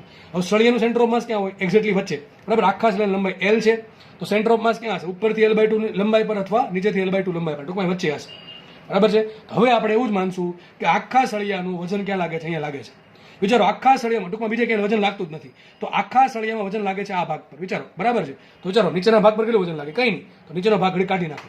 તો આપણે હવે શું કર્યું, આજે l લંબાઈનો સળિયો હતો એ બની ગયો l/2 લંબાઈનો સળિયો, અને આખા ઉપરનો જ આજે ભાગ છે l/2 લંબાઈનો, આના પર કેટલું વજન લાગે છે mg. શું કર્યું, ફરીથી કહું છું, દરેક ભાગ પર અલગ અલગ બળ લાગે છે mg, બરાબર છે. એટલા માટે આપણે ગણતરી નહીં કરી શકીએ અત્યારે હાલ પૂરતી, હું સાબિત કરી દઉં છું હમણાં. એટલે આપણે શોર્ટકટમાં એવું વિચારશું કે સળિયાનું સમગ્ર દળ ક્યાં કેન્દ્રિત થયું હોય, એના સેન્ટર ઓફ માસ પર, દ્રવ્યમાન કેન્દ્ર પર. તો આપણે બધું mg બળ ક્યાં લગાડી દીધું, એના વચ્ચેના પોઈન્ટ પર, બરાબર છે. શું એવું કે બધું બળ અહીંયા લાગે છે, તો નીચે કેટલું બળ લાગે, 0. ટૂંકમાં ઉપરનો ભાગ છે એટલે અડધો ભાગ, એના પર જ ખાલી બળ લાગશે, નીચેના ભાગ પર કોઈ બળ લાગશે નહીં. તો હવે આપણે થઈ ગયો કેટલો સળિયો થઈ ગયો અડધી લંબાઈનો. એટલે લંબાઈ હતી l, પણ આપણે વિચારીને કેટલી કરી નાખી, હવે l/2 કરી નાખી. તો હવે કેવો કેસ થઈ ગયો, આવો કેસ થઈ ગયો કે l/2 લંબાઈનો સળિયો છે અને એના નીચેના છેડા પર, એટલે કે આ છેડા પર બળ લાગે છે mg, અને આ mg ના કારણે સળિયાની કેટલી લંબાઈ વધે. ચલો સૂત્ર મૂકીએ આપણે, ΔL બરાબર FL/AY. f કેટલું મૂકશું, mg. જો તમારે આ નથી વિચારવાનું, આગળ ભૂલી જાઓ, નીચેનો સળિયો અડધો ભૂલી જાઓ, ઉપરનો જુઓ, તો ઉપરના અડધી લંબાઈ પર બળ કેટલું લાગે છે mg. તો બળ આવશે mg, લંબાઈ કેટલી આવશે, લંબાઈ આવશે l/2, અને એરિયા ay, એરિયા તો એ જ છે, બીજી જગ્યાએ એરિયા a ને છેદમાં y. ટૂંકમાં સૂત્ર આપણું આ જ છે, ΔL બરાબર FL/AY. એમાં f બરાબર શું મૂક્યું, mg મૂક્યું, l કેટલા લીધા, બસ l/2 લીધા, બસ આટલો જ ફરક છે. આગળના કેસમાં શું હતું, આગળના કેસમાં બધું દળ ક્યાં લાગતું, નીચે લાગતું હતું, એટલે આપણે લંબાઈ l લીધી હતી. અહીંયા બધું દળ ક્યાં લાગે છે, એના સેન્ટર ઓફ માસ પર, એટલે આપણે લંબાઈ લીધી છે l/2. ટૂંકમાં l ઇફેક્ટિવ એટલે કે સમતુલ્ય લંબાઈ, બરાબર છે. તો આપણા કેસમાં l ઇફેક્ટિવ કેટલા આવશે, l/2 આવશે. તો સૂત્ર બની ગયું ΔL બરાબર mg l/2/AY. mg l/2/AY વ્યવસ્થિત કરીએ તો લખું અહીંયા, તારના પોતાના જ દળના કારણે અથવા પોતાના દળ અથવા વજનના કારણે તારની લંબાઈમાં થતો વધારો કેટલો આવશે, તો ΔL બરાબર આવશે mg l/2/AY. આ l/2 નો 2 ક્યાં લીધું મેં નીચે, તો mg l/2/AY. આગળ સૂત્ર શું હતું, ખાલી આવું હતું, mg l/AY હતું. જ્યારે સૂત્ર શું છે, mg l/2AY. ટૂંકમાં જ્યારે યાદ રાખજો, જ્યારે પોતાનું જ દળ શબ્દ આવે અને આ પ્રમાણે તાર હોય તો છેદમાં 2 આવશે. તારનો આકાર આ પ્રમાણે હોવો જોઈએ, બરાબર છે, આ પ્રમાણે હોવો જોઈએ તારનો આકાર, તો જ છેદમાં શું આવશે, 2 આવશે. તો આપણે આ પ્રમાણે લખી શકીએ કે ΔL સેલ્ફ, શું લખ્યું છે મેં, સેલ્ફ એટલે પોતાના કારણે. શું લખ્યું, ΔL સેલ્ફ એટલે પોતાના જ વજનના કારણે, પોતાના દળના કારણે તારની લંબાઈ વધશે કેટલી, mg l/2AY, બરાબર છે. તો જે આપણે ભણ્યા છીએ એ લખી દીધું છે કે બાહ્ય m દળના લીધે, કેપિટલ m દળના લીધે તારની લંબાઈ કેટલી વધે, તો લખ્યું છે ΔL બાહ્ય બરાબર શું આવશે, mg l/AY. પોતાના સ્મોલ m દળના કારણે કેટલી લંબાઈ વધશે, તો સેલ્ફ લંબાઈ કેટલો વધારો થાય, mg l/2. બસ ફરક કેટલો છે, છેદમાં 2 આવે છે, બરાબર છે. લખ્યું છે અહીંયા, એટલે પોતાના દળના લીધે ΔL કેવું મળે, અડધું મળે. અડધું મળે એટલે બધું થાય, છેદમાં 2 આવે એમ. માનો કે બે જગ્યાએ જેટલું દળ બાહ્ય લટકાવીએ છીએ એટલું જ દળ સળિયાનું હોય, બરાબર છે. તો શું થશે, mg l/AY. એ શું છે, mg l/2. ટૂંકમાં અડધું મળે આપણને. ટૂંકમાં બહારથી જેટલો લટકાવો એનથી જેટલો ડેલ્ટા વધારો થાય એના કરતાં અડધો વધારો પોતાના વજનથી થાય, જો દળ સરખા હોય તો. બસ એવું કહેવા માંગે છે, તમારે જ સૂત્ર યાદ રાખવાના છે. ચલો હવે હું આ સાબિત કરું છું, બરાબર, કેમ આવું આવે છે. આ તો જસ્ટ આપણે centre of mass, A concept, દ્રવ્યમાન કેન્દ્ર નો કોન્સેપ્ટનો યુઝ કરીને આપણે આ સાબિત કર્યું. હું તમને આ સંકલનની રીતથી સાબિત કરીને બતાવું. ચલો ફટાફટ જોશું આપણે. ચલો સાબિતી આપણે આપી દીધી, જો સાબિતી આપણે આપીએ. ચલો શું છે, જો પહેલા મેં બતાવ્યું સળિયો, બરાબર. વિચાર કરો, આ છેડા પર કેટલું બળ લાગે, 0 બળ લાગે. તમારે એમ સમજો જાણે કેટલો બળ ખેંચે, અને કોઈ ખેંચતું જ નથી, નીચે કંઈ લટકાયું છે ને, ટૂંકમાં કોઈ ખેંચતું જ નથી, અને બળ લાગે 0. જેમ જેમ જેમ જેમ ઉપર જઈશ, મને કે આપણે આ છેડા પર આવ્યા, આ છેડા એટલે આ છેદ પર, આપણે આ છેદ પર આવ્યા, તો આના પર કેટલું બળ લાગે, નીચેનું જે આટલું વજન છે એ આટલું વજન આના પર લાગે. ટૂંકમાં જો કંઈક દોર્યું છે એના પર ધરો આટલું બળ લાગે છે, બરાબર છે. હજી આપણે ઉપર ગયા તો મને કે આટલો છેડો લેવા, તો આ છેડા પર આજે આ છેડો જે પણ આ છેડે છે ત્યાં કેટલું બળ લાગે, તો આ જે સળિયો આવ્યો નીચેનો સળિયો, એ નીચેના સળિયાનું વજન જે છે આ છેડા પર લાગતું, ધરો કે આટલું લાગે છે, બરાબર છે. હજી માનો કે ઉપર જઈએ તો ધીમે ધીમે વજન બળ વધતું છે. ધારો કે અહીંયા આવ્યા તો આજે નીચેનો આટલો ભાગ છે એનું જે વજન છે એ આના પર લાગે છે. માનો કે સૌથી ઉપર આવ્યા તો સૌથી ઉપરનો જે આ પોઈન્ટ હશે કે જે આપણે જ્યાં શું કર્યું છે, જ્યાં એને સપોર્ટ આપેલો છે, બરાબર છે, દિવાલ સાથે, એ બળ એ છેડા પર સૌથી વધુ બળ લાગશે. કેટલું લાગશે? mg. બરાબર છે. આ પ્રમાણે કે આપણને આલેખ આવો મળશે. આ જસ્ટ સમજણ માટે છે, કોઈ કામ છે નહીં. તો અહીંયા શું નિયમિત છે કે અનિયમિત છે? અનિયમિત. સર અનિયમિત કેમ છે? દરેક આડછેદ પર સરખું બળ લાગતું છે. આગળના કેસમાં શું હતું કે માનો કે સળિયાનું માનો કે પોતાનું દળ બહુ ઓછું છે, પોતાનું દળ અવગણીએ છીએ, આપણે નીચે વજન લટકાઈ દઈએ તો આખા સળિયા પર mg બળ લાગશે. બરાબર છે. આપણે પહેલો કેસ એવો હતો, પણ અહીંયા તો એવું થતું નથી. તો આપણે સાબિત કરીએ. સાબિતીમાં શું કરશું? માનો કે હું સળિયા પર એક સૂક્ષ્મ ભાગ ધારેલો હતો. જરાક એક સળિયો છે, સળિયાની લંબાઈ કેટલી છે? કુલ ધારો કે એલ લઈ લઈએ, આપણે લઈએ કેપિટલ એલ. બરાબર, કેટલી લઈએ? કેપિટલ એલ લંબાઈ લઈએ. બરાબર છે. તો આ કેપિટલ એલ માંથી મેં નાનકડો dx લંબાઈનો નાનકડો ભાગ ધાર્યો. શું ધારો? dx લંબાઈનો નાનકડો ભાગ. તમને યાદ હશે મારું એક સૂત્ર છે કે અનિયમિતતા આવે ને સંકલન લાવે. આપણે સંકલનની પરથી આપણે સાબિત કરશું કે સૂત્ર શું બનશે. ચલો, તો એક આખા સળિયામાં એલ લંબાઈમાંથી મેં નાનકડો ભાગ ધાર્યો dx. આ જે dx ભાગ ધાર્યો છે એનું માનો કે સળિયાનો નીચેનો છેડો છે ત્યાંથી અંતર x છે. ટૂંકમાં આવું કહી શકું હું કે સળિયાના નીચેના છેડાથી x અંતરે ઉપર તરફ dx લંબાઈનો એક નાનકડો ભાગ ધાર્યો છે. વિચારો, હું એક કામ કરીશ. આ જે dx લંબાઈનો ભાગ છે ને એના પર કોણ વજન લગાડે? આ નીચેનો ભાગ, x લંબાઈનો ભાગ. તો આના કારણે આ નીચેના x લંબાઈના ભાગના કારણે આ જે સૂક્ષ્મ ભાગ છે dx લંબાઈનો એના પર નીચે વજન બળ લાગશે અને આની કંઈક લંબાઈ વધશે. હવે ભાગ સૂક્ષ્મ છે અને લંબાઈનો વધારો કેવો છે? સૂક્ષ્મ છે. એક કામ કરીએ, પહેલા આપણે નક્કી કરી નાખીએ આ જે સૂક્ષ્મ ભાગ છે એની લંબાઈમાં નીચેના વજનના કારણે કેટલી લંબાઈ વધે છે એનું કરી નાખું સંકલન. તો મને શું મળે? કુલ વજન મળી જશે. તો સૂત્ર શું આવશે? વિચારો, સૂત્ર તો આવશે કે ભાઈ લંબાઈનો વધારો ડેલ્ટા એલ બરાબર એફલમ into L by A Y છે. તો આ સૂત્ર પરથી આપણે આ જે નાનકડો ભાગ છે એની લંબાઈમાં થતો વધારો શોધવો છે. તો પેલા મને નક્કી શું કરવું પડે? એફલમ. ટૂંકમાં આના પર લંબબળ કેવું લાગે છે? લંબાઈ વધશે. તો આ આખા જે ભાગ છે આટલો ભાગ એનું વજન બળ તમારે શું શોધવું પડે? x લંબાઈના ભાગનું વજન બળ. વજન બળ કીધે મળે? mg પરથી લખ્યું છે dx લંબાઈના સૂક્ષ્મ ભાગની નીચેના ભાગનું દળ. ટૂંકમાં આટલા ભાગનું દળ કેટલું હતું? સીધી વાત છે. આખો સળિયો છે, આખો સળિયો ધારો કે એનું દળ છે કેપિટલ સ્મોલ એમ, કે સ્મોલ એમ લઉં છું. આખા સળિયાનું દળ સ્મોલ એમ છે. આખા સળિયાનું દળ સ્મોલ એમ હોય તો નીચેના ભાગનું દળ કેટલું છે? સ્મોલ એમ કરતા ઓછું. હવે માનો કે સળિયો કેવો છે? હોમોજીનિયસ છે, આઇસોટ્રોપિક છે. ટૂંકમાં દળનું વિતરણ વ્યવસ્થિત છે. તો સીધી વાત છે કે ભાઈ કોના પર ડિપેન્ડ કરે? લંબાઈ પર. જેટલી લંબાઈ મોટી એટલું દળ મોટું. તો સીધી વાત છે કે એલ લંબાઈમાં દળ જો સ્મોલ એમ હોય તો આપણી પાસે એક્સ લંબાઈ છે, એક્સ લંબાઈમાં દળ કેટલું? તો ધારો કે આ ભાગનું દળ આવે છે એમ ડેશ. કેટલું આવે છે? M dash. તો એમ ડેશ બરાબર શું આવશે? mx upon L. ત્રિપદી મૂકી છે ભાઈ. સીધી વાત છે કે આટલા મોટા સળિયા લંબાઈમાં દળ એમ સ્મોલ એમ છે તો એક્સ લંબાઈમાં દળ કેટલું? તો આપણે દળ મળી ગયું. આ દળ ક્યાં લાગશે? એ નીચે લાગશે. બરાબર, આ પ્રમાણે લાગશે. દળ લાગશે એમ ડેશ. વજન બળ કેટલું લાગશે? વજન બળ લાગશે mg એમ ડેશ ઇન્ટુ છે. કેટલું વજન બળ લાગશે? વજન બળ એટલે કેટલું આવશે? એફલમ કેટલું લાગશે? એફલમ લાગશે એમ ડેશ ઇન્ટુ જી. લખ્યું છે dx ભાગની નીચેનું તણાવ બળ એટલે કે વજન કેટલું હશે? એફલમ બરાબર એમ ડેશ જી. કેટલું હશે? એમ ડેશ બરાબર mx upon L, mx upon L into G. બરાબર. તો ટૂંકમાં નીચે આ જે ભાગ છે, આ જે સૂક્ષ્મ ભાગ છે dx લંબાઈનો, એના પર આટલું વજન બળ નીચે તરફ લાગતું છે. આ વજન બળના કારણે આ ભાગની લંબાઈમાં કંઈક વધારો થશે. આ દોર્યું છે મેં. આ જે નાનકડો ભાગ છે થોડોક મોટો કરીને દોર્યો છે. આ જે નાનકડો ભાગ છે લંબાઈ dx છે એના પર વજન કેટલું લાગે છે? M dash G. એટલે કેટલું લાગશે? mx g upon L. એ શું કામ કરશે? એફલમનું. સીધી વાત છે. સૂત્રમાં કિંમત મૂકે તો આપણને એફલમ મળી ગયું. એફલમ શું મળશે? આટલું mx g બાય એલ. કેટલું મળશે? mx g by L. L શું છે? એલ છે ભાગની લંબાઈ. કેટલી ભાગ લંબાઈ છે? dx. એનો એરિયા તો h છે, યંગ મોડ્યુલસ y છે. સૂત્ર શું મળી ગયું? લખવું માટે dx લંબાઈના સૂક્ષ્મ ભાગની લંબાઈમાં થતો વધારો, સૂક્ષ્મ વધારો. બરાબર, સૂક્ષ્મ વધારો. સૂક્ષ્મ વધારો ભાઈ, સૂક્ષ્મ ભાગ છે તો વધારો કેવો હશે? સૂક્ષ્મ હશે. ધારો કે સૂક્ષ્મ વધારા નામ આપ્યું dl. જો dx શું છે? આ ભાગની લંબાઈ છે અને એમાં થોડોક વધારો છે. આ થોડોક વધારો છે dl. તો dl બરાબર શું આવશે? કિંમત મૂકી એફ લમ into L by A Y પરથી. ચલો મૂકી. એફ લમ શું આવશે?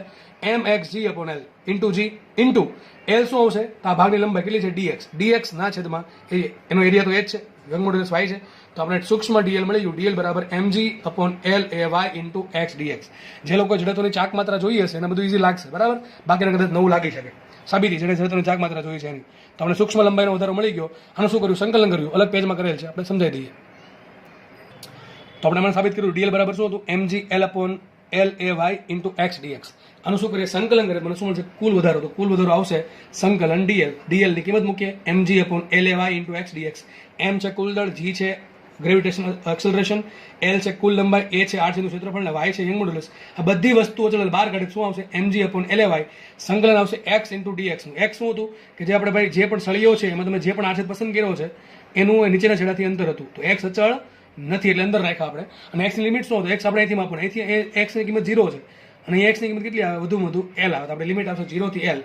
0 થી કેપિટલ એલ લિમિટ મૂકીએ x dx નું સંકલન શું થાય x²/2. તો આપણે ડેલ્ટા એલ બરાબર શું આવશે mg/Ly x ની એક ઘાતનું સંકલન થાય x²/2. લિમિટ મૂકીએ 0 થી l, x ની જગ્યાએ l મૂકો તો શું આવશે l²/2. તો આપણે મૂકીએ mg, પછી x ની જગ્યાએ 0 મૂકો એટલે પછી 0 થઈ જશે, કે જરૂર છે નહીં લખવાની, બરાબર. તો આવશે mg/Ly into l²/2. ઉપર l², નીચે l, તો ઉપર l વધે તો છેલ્લું સૂત્ર આવી ગયું mg/L/2. મેં તમને ક્યારનું આપી દીધું છે, આ આપણે સાબિત કર્યું, બરાબર છે. મેં તમને ક્યારનું આપી દીધું છે ભાઈ સૂત્ર. કઈ રીતે મેં તમને એક સાબિત કરીને આપ્યું, એક તમે શોર્ટકટ આપી કે બધું mg ક્યાં લગાડવાનું, સેન્ટર પર. પછી લંબાઈ કેટલી થઈ, અડધી થઈ જાય, એમ પણ તમે યાદ રાખી શકો છો. અહીંયા મેં તમને સાબિત કરીને મતલબ છેદમાં 2 ક્યાંથી આવે છે, બરાબર છે. અને એક આપણે સેન્ટર ઓફ માસની રીત પરથી ભણાવેલા. તો કેસ 2 થાય છે પૂરો. કેસ 3, કેસ 3 માં આપણે બે મિક્સ કરીએ. પહેલા કેસમાં શું હતું કે સળિયો લટકાઈ દીધો, નીચે આપણે લટકાવ્યું હતું સ્મોલ એમ દળ, સોરી કેપિટલ એમ દળ, બાહ્ય દળ, એના કારણે લંબાઈમાં વધારો કંઈક થતો. બીજા કેસમાં શું લીધું કે આપણે નીચે લટકાવવા નથી, સળિયો પોતે જ જાડો છે, એના પાસે પોતાનું જ કંઈક દળ છે, અને પોતાના દળના કારણે કંઈક લંબાઈમાં વધારો થાય છે. સર હવે એવું બને ને, બરાબર. એકદમ પ્રેક્ટિકલ કેસ તરફ જઈએ. પ્રેક્ટિકલમાં તો શું હોય, સળિયા પાસે પોતાનું દળે હોય અને સળિયા નીચે લટકાવેલું વજન પણ હોઈ શકે. સર બે હોય શું કરવાનું, કંઈ નહીં, અલગ અલગ કરવાનું. કે વિચારો કેસ આવો છે કે તારનું દળ છે સ્મોલ એમ, અને તેના છેડા પર કેપિટલ એમ લટકાવતા, શિરો લટકાવતા તારની લંબાઈમાં થતો કુલ વધારો. કંઈ કરવા નથી, બે અલગ અલગ દળના કારણે, બે અલગ અલગ વજનના કારણે લંબાઈ કેટલી વધે એ શોધી નાખવાની, કરવાનો એનો સરવાળો. તો અહીં તારની કુલ લંબાઈ શું વધશે, ડેલ્ટા એલ ટોટલ બરાબર શું આવશે, તો બાહ્ય દળના કારણે જે વધારો થાય એ પ્લસ પોતાના દળના કારણે જે વધારો થાય એ બેનો શું કરો, સરવાળો. કારણ કે લંબાઈનો વધારો નીચે તરફ એક જ દિશામાં છે એટલે આપણે વચ્ચે સરવાળો મૂક્યો છે, બરાબર. બાકી બાદ બાકી આવે તમને ખબર પડે વિરુદ્ધ દિશામાં વધારો ઘટાડો હોય તો. ઓકે ચલો, તો કુલ વધારો કેટલો હશે, તો બાહ્ય દળ છે કેપિટલ એમ, કેટલી લંબાઈ પર લાગે છે, એલ લંબાઈ પર લાગે છે, તેના કારણે સૂત્ર શું આવશે FL/y પરથી mg/L/y. Case number 1. પોતાના વજનના કારણે કેટલું પોતાના વજનના કારણે કેટલી વધારો થાય, તો વજન ક્યાં લાગે, સેન્ટર ઓફ માસ પર, ટૂંકમાં અડધી લંબાઈ પર લાગશે, બરાબર છે. અને ઉપર કેટલી લંબાઈ આવશે, ઉપર લંબાઈ આવશે L/2. સૂત્ર આવશે mg/L/2 છેદમાં ay. સૂત્ર આવી જશે mg/L/2. આ થઈ ગયો કુલ વધારો. તમને આ દાખલો પૂછે, એક તાર છે, એનો ધારો કે દળ છે 50 ગ્રામ રાખીએ અને નીચે વજન લટકાય એવું 200 ગ્રામ, તો કુલ કેટલી વધારે લંબાઈ થશે, આ સૂત્ર પરથી કિંમત મૂકવી પડે. એક યાદ રાખવા માટે મેં શોર્ટકટ બનાવી છે કે જ્યારે માનો કે તાર આ પ્રમાણના શેપ આપેલો હોય ત્યારે બળ જે છે એ બળ ક્યાં લાગી જોવાનું, બળ ક્યાં લાગી જોવાનું, આ mg ક્યાં લાગે, નીચે લાગે છે, એની ઉપર કેટલી લંબાઈ l, તો l મૂકવાની. ઓકે ચલો, mg ક્યાં લાગે, વચ્ચે લાગે, એની કેટલી ઉપર લંબાઈ L/2 મૂકવાનું. તો કોઈ એ જ લખ્યું છે અહીંયા, બળ જ્યાં લાગે તેની ઉપરની લંબાઈ l તરીકે સૂત્રમાં મૂકવી. કયું સૂત્ર, ડેલ્ટા એલ બરાબર FL/y. ફરીથી સમજાવી દઉં, પણ આ લાગુ કોને પડે, ખાલી તારને લાગુ પડે. જે બળ લાગે છે એની ઉપરની લંબાઈ તમારે સૂત્ર મૂકવી. આ એવા લોકો માટે છે જેને યાદ રાખવામાં તકલીફ પડે છે, બરાબર. ખાલી એને એવું જ કામ છે, સૂત્રનું કામ છે, એવા લોકો માટે આટલો ભાગ છે, બરાબર છે. બાકી તો જેને સાબિતીની જરૂર પડતી હોય ને આ સાબિતી એના માટે નથી. ચલો, બરાબર છે. તો જો mg ક્યાં લાગે, l લંબાઈ પર, l લંબાઈ નીચે લાગે છે તો આપણે લંબાઈ l લીધી, mg સૂત્રમાં l લંબાઈ મૂકશું. ઓકે, અને સ્મોલ mg ક્યાં લાગે છે, અડધી લંબાઈ પર, તેના સૂત્રમાં L/2 મૂકશું, બરાબર. તો વાત થાય છે પૂરી અહીંયા. તો આપણે જેટલા બી સૂત્ર કામના હતા બધા ભણી ગયા છીએ, સાબિત કરી દીધા છે. હવે આપણે આગળ વધીએ. ચલો આપણે હવે જે પણ સૂત્ર ભણ્યા છીએ એના આધારિત દાખલાનો અભ્યાસ કરીએ કે જે તમારી એક્ઝામ માટે ઘણા કામના છે, નીટ અને જી બંને માટે. જે દાખલા ઇઝી છે, જેમાં કંઈ કોન્સેપ્ટ નથી અથવા કોન્સેપ્ટ આગળ ભણાવી દીધો છે એવા દાખલા મેં ગણી લીધા છે, કારણ કે એમાં ખોટો મારે લખવામાં અને ગણતરી કરવામાં ટાઈમ વેસ્ટ કરવો નથી, એટલા માટે, બરાબર છે. તો જે દાખલામાં કોન્સેપ્ટ આગળ આવી ગયા છે અથવા એકદમ બહુ ઇઝી છે એ મેં ગણી દીધા છે. જે દાખલા સારા હશે એવું તમને સામે જ ગણાવી દઈશ, બરાબર. ચલો સ્ટાર્ટ કરીએ આપણે. દાખલા બધા એવા છે કે જે તમને આરામથી ચલો આવડી જશે, બરાબર છે. ચલો સ્ટાર્ટ કરીએ આપણે. 3 મીટર લંબાઈ, 0.4 mm વ્યાસ અને y બરાબર 10^11. જો y બહુ મોટો હોય, બરાબર છે, y બરાબર 10^11 ન્યૂટન પર મીટર સ્ક્વેર હોય તેવા તારને શિરોલ લટકાવી તેના છેડે 10 કિલોગ્રામ વજન લટકાવતા તારની લંબાઈમાં થતો વધારો થતો. સીધી વાત છે, તારનું પોતાનું દળ ક્યાં આપ્યું છે નહીં, બાહ્ય દળ લટકાવ્યું 10 કિલોગ્રામ. તો શું આપણને આપ્યું, ચલો લંબાઈ આપી 3 મીટર, વ્યાસ આપણને આપ્યો છે 0.4 mm. આપણે ત્રિજ્યા શોધીએ, ત્રિજ્યા કેટલી હોય, ત્રિજ્યા હશે 0.2 mm, એને કહેવાય 2 × 10⁻⁴. ટૂંકમાં વ્યાસ આપ્યો છે તો વિચાર કરીને જો તારનો આડછેદ કેવો હશે, તારનો આડછેદ હોય ગોળાકાર, બરાબર છે. પણ તારના આડછેદનો આકાર ગમે હોય, ચોરસ હોય, લંબચોરસ હોય, ગોળાકાર હોય, ત્રિકોણ, કોઈ પણ આકાર હોય, પણ આપણને વ્યાસ આપ્યો છે એટલે આપણે અંદર લગાવી શકીએ કે તારનો આકાર કેવો હશે. તારનો આકાર એટલે ઊભો આકાર નહીં, નીચેનો, આ વાત કરું, આ નીચેનો જે છેડો હોય ને આડછેદનો એરિયા કેવો હશે, ગોળાકાર હશે. ને આડછેદનો એરિયા ક્ષેત્રફળ શું હોય, સૂત્ર આપણે ખબર છે πr². પાય રહેવા દો એમને, અને r નો વર્ગ કરો શું થશે, 4 × 10⁻8 મીટર સ્ક્વેર, બરાબર. શેમાં આવશે? આ મીટર સ્ક્વેર. ટૂંકમાં એરિયા મળી ગયો. વાય આપ્યો છે, ચલો આપી દીધું. વાત કરીએ એમજીની. એમ કેટલા આપ્યા? Capital M. જો બાહ્ય બળ છે, શું છે? સોરી, બાહ્ય દળ છે. બાહ્ય દળ છે કેપિટલ એમ બરાબર 10 કિલોગ્રામ ઇન્ટુ જી કરે શું છે? 100 ન્યૂટન. બધી કિંમત મૂકી સૂત્રમાં ડેલ્ટા એલ બરાબર એફ એલ બાય એવાય. એમાં એફ બરાબર શું મૂકશું? એમજી. તો આપણો કેસ નંબર 1 પ્રમાણે એમજી એલ બાય એવાય બધી કિંમત મૂકશું તો આન્સર લગભગ 2.5 સેન્ટીમીટર આવશે. અહીંયા મેં મારી બુદ્ધિ વાપરીને ગણતરી કરી છે, તમે તમારી બુદ્ધિ વાપરીને ગણતરી કરી લેવી. ચલો નેક્સ્ટ આગળ વધીએ. નેક્સ્ટ ક્વેશ્ચન સોલ્વ કરીએ આપણે. શું કહે છે જુઓ, સ્ટીલ વાયરની લંબાઈમાં 0.5% વધારો કરવા માટે જરૂરી બાહ્ય બળ શોધો. બાહ્ય બળ શોધો. શું કહે છે? એક સ્ટીલનો વાયર છે, એને તમે લેખુણથી પણ હકમમાં તો લખવું જોઈએ, તમે લખી નાખજો. એક સ્ટીલનો વાયર છે, એને શિરોલેમ લટકાવેલો છે માની લો, બરાબર છે. હવે આપણે શું કરવાનું છે? એની લંબાઈમાં વધારો કરવો છે 0.5%. એ એક બીજી વાત કે ભાઈ સ્ટીલનો વાયર એ શિરોલેમ જરૂર નથી, તમે આમ પણ ખેંચીને કરી શકો, બરાબર છે આમ તો રકમ. ચલો ફરીથી વાંચું છું. એક સ્ટીલનો વાયર છે, એની લંબાઈમાં તમારે 0.5%નો વધારો કરવો છે. ટૂંકમાં જેટલી બી લંબાઈ છે એમાં 0.5% લંબાઈ વધે એવું કંઈક કરવું છે. લંબાઈ આમ તો વધશે નહીં, એના માટે શું કરવું પડશે? બાહ્ય બળ લગાડવું પડશે. તો બાહ્ય બળ કેટલું હોય તમારે શોધવાનું છે. એરિયા તમને આપ્યો છે 10⁻6 મીટર સ્ક્વેર અને વાય તમને આપ્યો છે 2×10⁻11. યાદ રાખજો, એક કામ કરજો, સ્ટીલ માટે વાયની વેલ્યુ તમે યાદ રાખી લેજો, કારણ કે ઘણી વખત રકમમાં આપતા નથી ભાઈ. એકદમ બેઝિક વસ્તુ છે, અત્યારે કહું છું યાદ રાખી લેજો. સ્ટીલ માટે વાયની કિંમત મોટા ભાગના કેસમાં તો આપી જ દેશે, પણ ક્યારેક ન આપે તો આપણને આવડવું જોઈએ. તો વાય કેટલા હશે? 2×10⁻11. બરાબર, કેટલા હશે? 2×10⁻11 પાસ. ટૂંકમાં વાય આપ્યો, એ આપ્યો, બળ શોધવાનું છે મારે, વધારો આપ્યો, ટૂંકમાં ડેલ્ટા એલ આપ્યો. ચલો ડેલ્ટા એલ શું છે? ડેલ્ટા એલ આપ્યો 0.5%. યાદ રાખજો, એક વસ્તુ ટકામાં આપ્યું તેને અનુરૂપ બીજી વસ્તુ પણ ટકામાં લેવી. આ 0.5% છે ના હોય મૂળ લંબાઈના, કે ભાઈ મૂળ લંબાઈ 100% હોય તો એમાં તમારે 0.5% લંબાઈ વધારવાની છે. તો શું સાબિત થયું એના પરથી? સાબિત એવું થયું કે ડેલ્ટા એલ 0.5% આવશે અને એલ કેટલા આવશે? 100% આવશે. ટૂંકમાં ડેલ્ટા એલ આવ્યું 0.5%, એલ આવ્યું 100%, એરિયા આવ્યો 10⁻6, વાય આવ્યું 2×10⁻11. ખાલી કિંમત મૂકવાની છે, એફ ને કરતા બનાવવાની છે, વાત થાય પૂરી. એફ બરાબર શું આવશે? F L by A Y. Sorry, delta L બરાબર શું આવશે? F L by A Y. તો એફ બરાબર આવશે delta L into A into Y by L. Delta L કેટલા મૂકશો? 0.5%. એ કેટલા મૂકશો? 10⁻6. વાય મૂકો 2×10⁻11 અને એલ કેટલા મૂકો? 100%. આ પર્સન્ટેજ ઉડી જશે અને તમારો આન્સર કંઈક આવો આવશે, 1000 ન્યૂટન, એટલે કે 1 કિલો ન્યૂટન. બહુ ઇઝી દાખલાઓ છે, બરાબર. આપણે આગળ વધીએ, નેક્સ્ટ ક્વેશ્ચન સોલ્વ કરીએ. દાખલા બધા ઇઝી છે, તમે આગળ કોન્સેપ્ટ વ્યવસ્થિત સમજશો તો દાખલા બહુ ઇઝી લાગશે. અલગ અલગ દાખલા શું કરે? તમને એમ શોધવાની, જી શોધવાની, એફ શોધવાની રીત ખાલી અલગ અલગ બદલતી, બાકી દાખલા એક ને એક જ હોય છે. ચલો રકમ આજે શું કહે છે? 8 મીટર લંબાઈનું દોરડું છત પરથી લટકાવેલું છે. એક દોરડું છે જેની લંબાઈ 8 મીટર છે, છત તારે લટકાવેલું શિરોલંબ. તો પોતાના જ વજનના લીધે તેની લંબાઈમાં કેટલો વધારો થાય શોધવાનું છે. દોરડા માટે તમને વાય આપ્યો છે 5×10⁶ એસઆ એકમમાં, અને રો એટલે કે ઘનતા શું આપી? દોરડાની ઘનતા આપી, બીજું કાંઈ આપ્યું નથી. જો એરિયા નથી આપ્યો, નથી લંબાઈ આપી, કંઈ આપ્યું છે નહીં. શું આપ્યું? મને ખાલી ઘનતા આપી છે. તો ઘનતા આપી 1.5×10⁻³ કિલોગ્રામ પર મીટર ક્યુબ. ચલો સૂત્ર શું આવશે વિચારો. આ એક દોરડું દેખાય છે, એક દોરડું છે. ધારો કે દોરડાનું આડછેદનો એરિયા છે એ, દોરડાની લંબાઈ છે એલ. સીધી વાત છે, પોતાના જ વજનના કારણે સૂત્ર શું આવે? આપણે હમણાં સાબિત કર્યું હતું. ડેલ્ટા એલ બરાબર શું હોય? mg l/2ay. હવે મારે ડેલ્ટા એલ શોધવું હોય તો મારે કેટલી વસ્તુ જોઈએ? તો એમ જોઈએ, લંબાઈ જોઈએ, એરિયા જોઈએ, અને વાય જોઈએ, અને જી જોઈએ. ચલો જી આપેલો છે, 2 આપેલા છે, અને વાય આપેલા. વાત કોની ખાલી કરવાની છે? એમ, એલ અને એની. આ 3 વસ્તુ વિશે કોઈ વાત કરી નથી. પણ સર એની જગ્યાએ મને ઘનતા આપી છે. તો વિચાર કરો, તરત તમને મગજમાં આઈડિયા આવવો જોઈએ કે સર મારે દળની જગ્યાએ ઘનતા લાવવું છે. તો દળ અને ઘનતાને શું લેવાનું? બધાને ખબર છે કે દળ બરાબર ઘનતા ગુણ્યા કદ. હવે કોઈ વસ્તુનું કદ શું હોય? તો વિચારો, દોરડું કંઈક, ધારો કે મેં દોરડું દોરવાનો પ્રયત્ન કર્યો છે, દોરડું કંઈક આવું હશે, એનો એરિયા એ છે, લંબાઈ એલ છે, સીધી વાત છે. હું તમને શીખવાડેલ છે, તરલમાં પણ કીધું છે કે કદ બરાબર શું આવશે? કદ બરાબર આવશે એરિયા ઇન્ટુ લંબાઈ. શું આવશે? કદ બરાબર એરિયા ઇન્ટુ લંબાઈ. આડછેદનો એરિયા ગુણ્યા લંબાઈ કરો તો કદ મળે. યાદ રાખજો, આ ચેપ્ટરના સૂત્ર બહુ કામ લાગશે. કદ બરાબર આડછેદનો એરિયા ગુણ્યા લંબાઈ, આ પ્રમાણે વસ્તુ માટે. તો વી બરાબર મૂકીએ એરિયા ઇન્ટુ લંબાઈ. કામ કરીએ, એમ બરાબર રો ઇન્ટુ વી, વી બરાબર શું મૂકીએ? Area into L. અને આ બધી કિંમત ક્યાં મૂકીએ? એમને અહીંયા મૂકી દઈએ. તો ડેલ્ટા એલ બરાબર શું આવશે? રો એ એલ ઇન્ટુ જી એમનેમ, એલ એમનેમ, છેદમાં આવશે 2ay. આવું કરવાથી એરિયા ઉડી ગયા. શું ઉડી ગયા? એરિયા ઉડી ગયા. તો વધે શું? ડેલ્ટા એલ બરાબર શું આવશે? Row L²G/2y. શું આવશે? Row L²G/2y. જો રો આપ્યું તમને 1.5×10⁻³, એલ કેટલા આપ્યા? 8 મીટર. એનો વર્ક કરશો, જી લેજો 10, 2 લેજો 2, અને વાય કેટલા મૂકશો? 5×10⁶. આટલું કરવાથી તમને ડેલ્ટા એલ મળી જશે. અને યાદ રાખજો, આ સૂત્ર મોસ્ટ આઈએમપી છે. ઘણી વખત તમને આવો પ્રશ્ન પૂછશે, દોરડાનું એમ કહેશે કે એલ લંબાઈના પદાર્થની ઘનતા જ રો. યાદ રાખજો, એક કામ કરો, લખી રાખજો.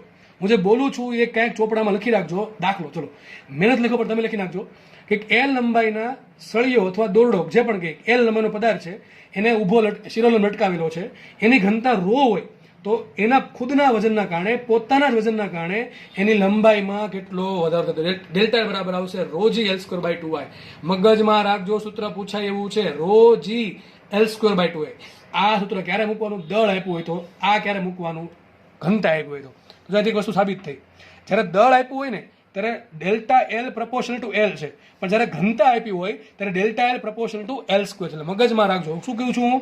જ્યારે દળ આપ્યું હોય ત્યારે delta L proportional to L, L એક ઘાત છે, પણ જ્યારે ઘનતા આપી હોય ત્યારે delta L proportional to L square છે. બરાબર કે નહીં? મગજમાં રાખજો. તો આ ડેલ્ટા એલ સૂત્ર શેના સ્વરૂપે હતું? ઘનતા સ્વરૂપે. અને બીજી વાત કે આનો જે આન્સર જે છે, આ બધી કિંમત આપી છે એ તમારામાં મૂકવાની છે. જે લોકો આન્સર લાવે અને પોતાને ચાહત જાગે તો એનો આન્સર કોમેન્ટ સેક્શન એટલે કે CS માં લખી નાખો. શેમાં લખો? કોમેન્ટ સેક્શનમાં લખી નાખો. બરાબર છે? ઓકે, ચલો નેક્સ્ટ આપણે દાખલાની વાત કરીએ. ચલો શું દાખલો? ચલો વિચારીએ. ક્વેશ્ચન વાંચીએ. 1 મીટર લંબાઈ અને 10⁻6 મીટર સ્ક્વેર એરિયા, એટલે કે ટૂંકમાં A/L આપ્યો છે, ધરાવતા કોપરના તારના એક છેડા પર 1 કિલોગ્રામ દળ બાંધીને સમક્ષિતિજ ઘર્ષણ રહિત સમતલમાં 20 રેડિયન પર સેકન્ડ, ટૂંકમાં ઓમેગા આપ્યું છે, ની કોણીય ઝડપથી ફેરવવામાં આવે છે. તેના માટે વાય આપ્યો 4×10⁻11 તો ડેલ્ટા એલ છે. તો તમે શું કહે છે? તો ઓકે છે, સમજો કે માનો કે એક કોપરનો સળિયો છે. આ જે બ્લેક કલરની પેન છે તમે દેખાય છે એ માનો કે એક કોપરનો સળિયો છે. એને એક છેડો ફિક્સ કરી નાખ્યો. એક છેડા પર શું કર્યું મેં? 1 કિલોગ્રામનો પદાર્થ બાંધ્યો. અને શું કરું છું? અને આ છેડાને પકડી રાખીને ફેરવું છું. જો ફેરવવાના ઘણા બધા રસ્તા છે. તમને કીધું છે સમક્ષિતિજ સમતલમાં. બહુ મહત્વની શબ્દો છે. સમક્ષિતિજ ઘર્ષણ રહિત સમતલમાં આપણે જે તમને પેજ દેખાય છે એમાં જ તે આ પ્રમાણે ફેરવવાનો છે. તો આ ફેરવવાના કારણે તારની લંબાઈમાં કેટલો વધારો થાય આપણે શોધવા. ચલો સૂત્ર કયું? સીધી વાત છે, યંગ મોડ્યુલસ આવે, તારની લંબાઈનો વધારો માંગે, સૂત્ર એક જ આવે, ડેલ્ટા એલ બરાબર FL/AY. સૂત્ર કયું આવશે? ડેલ્ટા એલ બરાબર FL/AY. સીધી વાત છે. આ 1 કિલોગ્રામનો પદાર્થ આપણે બહારથી બાંધેલો છે, આ પોતાનું દળ નથી, તો સૂત્ર આવશે FL/AY. ચલો, મને લંબાઈ આપી છે, એરિયા આપ્યો છે ને વાય આપ્યો. બરાબર? લંબાઈ આપી 1 મીટર, એરિયા આપ્યો કેટલો? 10⁻6 અને વાય આપણને આપેલો છે. બરાબર છે? આટલી વસ્તુ, 3 વસ્તુ આપી દીધું. ઘટે શું? બળ. તો વિચારવાનું એ છે એવું કયું બળ જે છે, એવું કયું બળ આ સળિયા પર લાગશે કે જેના કારણે લંબાઈ વધશે. વિચાર કરો, સળિયો કેમ છે? સળિયો ઊભો નથી, સળિયો આડો છે અને ફરે છે. સીધી વાત છે, વસ્તુ ફરતી હોય એના પર એક જ બળ લાગે. કયું બળ લાગે? કેન્દ્ર ત્યાગી બળ. જો અહીંયા સળિયાનું પોતાનું વજન નથી આપ્યું, સળિયાનું પોતાનું વજન આપ્યું તો અહીંયા લાગતું હતું. બરાબર? એના કારણે લંબાઈ વધે. પણ સળિયાનું પોતાનું વજન આપ્યું છે નહીં. આપણે શું આપ્યું? બાહ્ય બળ એમ આપ્યું છે. બાહ્ય દળ એમ આપ્યું છે. અને બાહ્ય દળ એમ ધરકા સેન્ટર છે તો એક વર્તુળ બનશે. શું બનશે? એક વર્તુળ બનશે. આ પ્રમાણે એક વર્તુળ બનશે. બરાબર ને? એક વર્તુળ બનશે. આ વર્તુળની ત્રિજ્યા કેટલી હશે? જેટલી સળિયાની લંબાઈ છે એટલી વર્તુળની ત્રિજ્યા હશે. જો કે આપણે ત્રિજ્યા કેટલી હોય, આનું સેન્ટર ઓફ માસ સુધીનું અંતર લેવું પડે. પણ આપણે માની લઈએ કે આ જે દળ છે બહુ સૂક્ષ્મ છે, એટલે આપણે સળિયાની લંબાઈને ત્રિજ્યા ગણશું. તો શું આવશે? ત્રિજ્યા બરાબર લંબાઈ બરાબર આવશે 1 મીટર. આ ત્રિજ્યા કઈ છે? આડછેદનું ક્ષેત્રફળ શોધવાની ત્રિજ્યા નથી, આ વર્તુળાકાર માની ત્રિજ્યા છે. બરાબર? ગોખવાવાળા ચેતી જજો. બરાબર છે? તો R બરાબર L બરાબર શું આપણને 1 મીટર આપ્યું છે. ઓકે, લંબાઈ. કયું બળ લાગે? તો બળ આપણે ખબર છે, કેન્દ્ર ત્યાગી બળનું સૂત્ર શું આવે? mv²/r. અને તમે ચાક ગતિ ભણ્યા છો, સૂત્ર શું આવે? V બરાબર ઓમેગા r. અને V બરાબર ઓમેગા r મૂકો, સૂત્ર શું આવશે? mr ઓમેગા². ઘણા કહેશે તમારે ખબર કેમ પડે કે આ મને જગ્યાએ આ સૂત્ર વાપરવાનું છે? ભાઈ ઓમેગા આપ્યું એટલે આ વાપરશું, V આપ્યો તો આ વાપર, સૂત્ર આપણે મૂકશું mr ઓમેગા². વિચાર કરો, mr ઓમેગા² ક્યાં લાગે?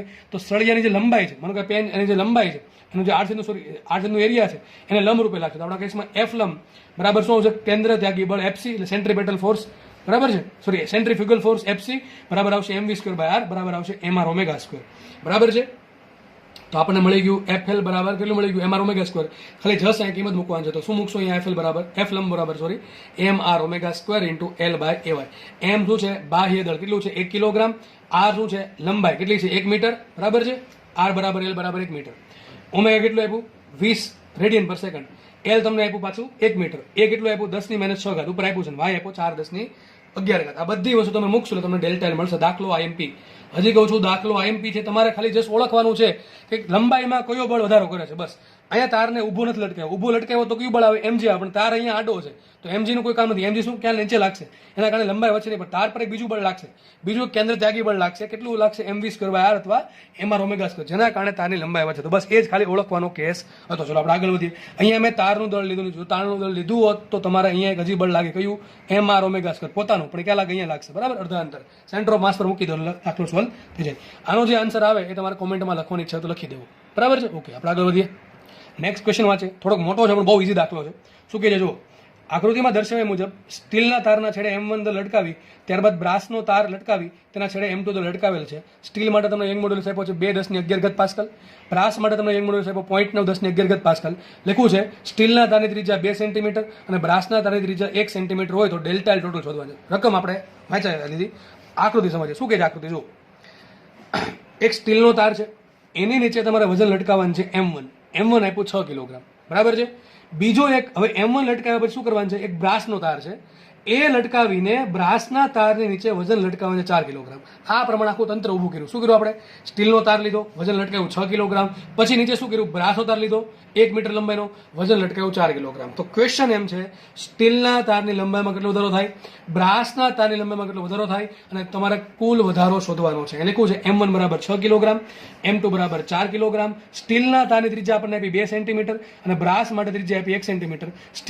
સ્ટીલની લંબાઈ આપી છે આપણને 1.5 મીટર અને બ્રાસની લંબાઈ આપી આપણને 1 મીટર. દાખલામાં કંઈ છે નહીં, ચલો વિચારો દાખલો આપણે ગણીએ. અને બીજી વાત, તમને એવું ક્યાંય લખ્યું છે કે સ્ટીલના તારનું દળ આટલું છે અને બ્રાસના તારનું દળ આટલું છે, એવું ક્યાંય લખ્યું છે નહીં. ટૂંકમાં આપણે બંને તારને કેવા ગણશું, અવગણિત દળના. ટૂંકમાં લખ્યું છે બંને તારનું દળ કેવું છે, અવગણેલ છે, બરાબર છે.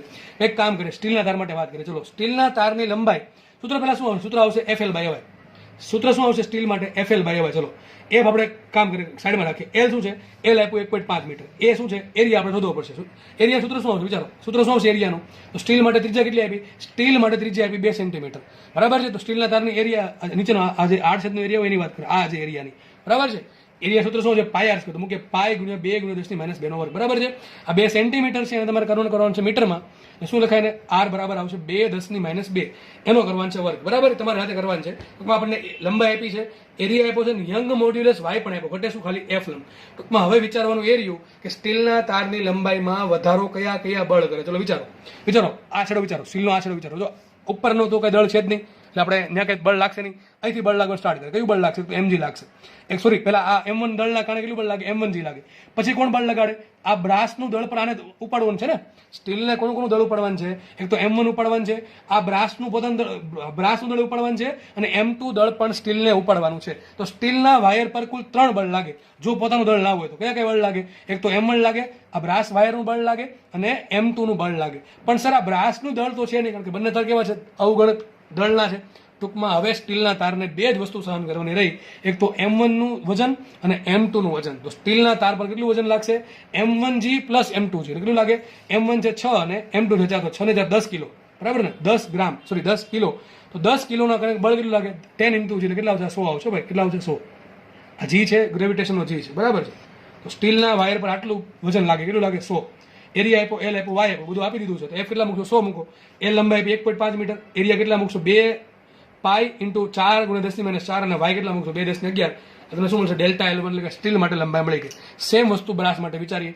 બ્રાસ માટે મને શું આપ્યું, એરિયા આપી દીધો છે, ત્રિજ્યા કેટલી આપી 1 સેન્ટીમીટર, એને શું કહેવાય 10⁻2 મીટર કહેવાશે. એનો કરો વર્ગ ઇન્ટુ કરો પાય, તમને એરિયા મળી ગયો. લંબાઈ આપી 1 મીટર, એનો માટે વાય આપ્યું છે, ઘટે શું, બળ. કયું બળ બ્રાસની લંબાઈમાં વધારો કરે, ચલો વિચાર કરો. બ્રાસને શું વજન, કયું વજન સહન કરવાનું, તો બ્રાસને એમ કહો તો 2 વજન સહન કરવાના હોય, એક તો પોતાનું વજન અને ખાલી M2. ભાઈ M1 ના કારણે બ્રાસ પર કોઈ ફરક ના પડે. બ્રાસ કોને ઉપાડે, વિચારો, બ્રાસ કોને ઉપાડે, એક તો પોતાને ઉપાડે છે ને એક M2 ને ઉપાડે છે, પણ પોતાનું કોઈ વજન છે જ નહીં, એટલે કોને ઉપાડે, બ્રાસને ખાલી ઉપાડવું પડે છે M2 કિલોગ્રામ, એટલે કે 4 કિલોગ્રામ. તો એના કારણે કેટલું વજન લાગશે, 40 ન્યૂટનનું. બસ ખાલી તો શું મૂકો અહીંયા, એફ મૂકો 40 બ્રાસ માટે, એલ કેટલા આપ્યા 1 મીટર, એરિયા મૂકો અહીંથી અને વાય મૂકો એના માટે. તો તમને ડેલ્ટા L2 મળી જશે, બરાબર છે. તમારી પાસે ડેલ્ટા L1 હશે, ડેલ્ટા L2 છે. આનો આન્સર કોમેન્ટ સેક્શનમાં લખો, સ્ટીલ માટેનો, પછી બ્રાસ માટેનો લખો. અને કુલ તમને શું પૂછ્યું, કુલ વધારો શું હશે, બેનો સરવાળો. અહીંયા જે લંબાઈ વિધિ એ પ્લસ અહીંયા જે લંબાઈ વિધિ એ, બેનો શું કરો, સરવાળો. તો શું મળશે તમને, જે પણ આન્સર આવે તમારે કોમેન્ટ સેક્શન, CS એટલે કોમેન્ટ સેક્શનમાં લખી નાખો. It's not computer science, it's comment section, બરાબર છે. તો આ પ્રમાણે અહીંયા દાખલા પૂરો થાય છે. નેક્સ્ટ લેક્ચરમાં આપણે જે બાકીના દાખલા છે એ આપણે પૂરા કરીને આપણે નવા કોન્સેપ્ટ ભણીશું, બરાબર. ધન્યવાદ, જય. અને તમને આની PDF મળી જશે.